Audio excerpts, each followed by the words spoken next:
Good evening to our viewers in the West, and thank you for joining us on this Wednesday night.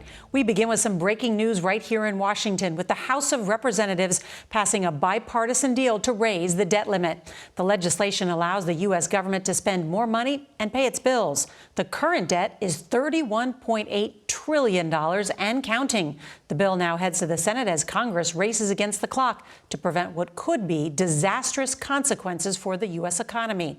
Speaker Kevin McCarthy spent the last few days wrangling votes as angry Freedom Caucus members threatened his leadership position. Several hardline conservatives voted no after feeling betrayed by the agreement made with President Biden. On the other side of the aisle, a number of liberal Democrats also voted against the bill. CBS's Scott McFarland has been following the vote and starts us off tonight from Capitol Hill. Good evening, Scott. Nora, it's a cliffhanger vote tonight with last-minute negotiations behind the scenes and some vocal protests on the U.S. House floor. Racing toward the June 5th deadline and trying to avert a potentially cataclysmic default on America's debt, the House Speaker gave his deal a final push. Is this a compromise or a victory? It's a victory.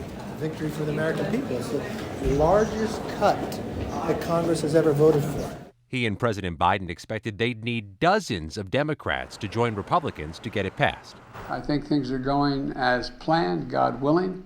The agreement raises the debt ceiling until January 2025. It caps some federal spending. It claws back money from the IRS. It tightens eligibility for food stamp programs and loosens some environmental rules. This bill is at least a step in the right direction. The bill passed even with a revolt from hardline conservatives who said it didn't cut enough spending. My beef is that you cut a deal that shouldn't have been cut. And some progressive Democrats argued it cuts money from the most needy. We should not be making trade-offs between which vulnerable population gets to eat. The bill goes next to the U.S. Senate. We have no margin for error, where leaders hope to move quickly, despite a group of mostly Republican opponents. Are you a firm no? Absolutely. Well, I am a no. Are you trying to galvanize others to say no? Yes, I am. But at the end of the day, there's no way I can pass this much debt onto my grandchildren.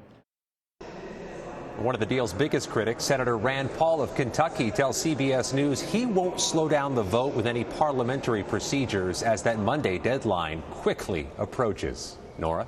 Scott McFarland with all the new details. Thank you.